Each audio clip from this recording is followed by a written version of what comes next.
5 days 5 one pot recipes day 2. இன்றைக்கி பார்க்க போகிறது ரொம்ப டேஸ்டியான வெஜிடபிள் புலாவ்.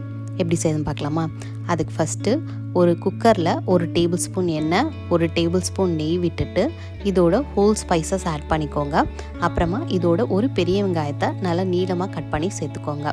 வெங்காயம் லைட்டாக வதங்குற வரை நல்லா வதக்கி விட்டுருங்க. வெங்காயம் நல்லா வதங்கினதுக்கப்புறம் இதோட 1 டேபிள் ஸ்பூன் அளவுக்கு இஞ்சி பூண்டு பேஸ்ட் சேர்த்து நல்லா வதக்கி விட்டுருங்க. இஞ்சி பூண்டோட பச்சை வாசனை போகிற வரை நல்லா வதக்கிக்கோங்க.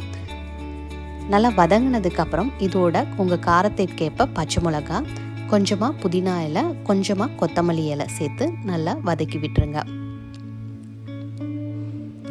எல்லாம் வதங்கினதுக்கப்புறம் இதோட நம்ம கட் பண்ண வெஜிடபிள்ஸையும் சேர்த்து நல்லா கலந்துக்கோங்க.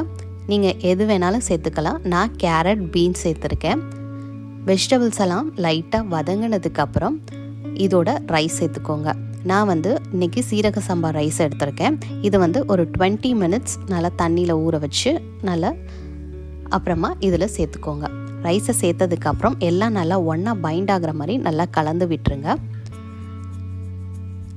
அப்புறமா இதோட 1 கப் ரைஸுக்கு நான் 2.5 கப் அளவுக்கு தண்ணி எடுத்திருக்கேன். நான் இதில் 1 கப் அளவுக்கு தேங்காய் பாலும் 1.5 கப் அளவுக்கு தண்ணியும் எடுத்து சேர்த்துருக்கேன். எல்லாம் சேர்த்ததுக்கப்புறம் தேவையான அளவு உப்பு போட்டு நல்லா கலந்து விட்டுருங்க. நல்லா கலந்ததுக்கப்புறம் உப்பு கரெக்டாக இருக்கான்னு செக் பண்ணிக்கோங்க. அப்புறமா மூடி நல்லா கொதிக்க விட்டுருங்க.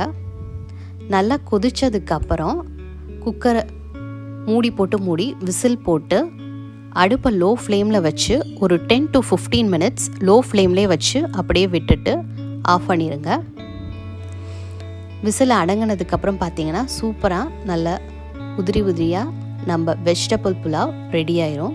கண்டிப்பாக அந்த ரெசிபியை நீங்களும் ட்ரை பண்ணி பாருங்கள். தேங்க்யூ ஃபார் வாட்சிங்.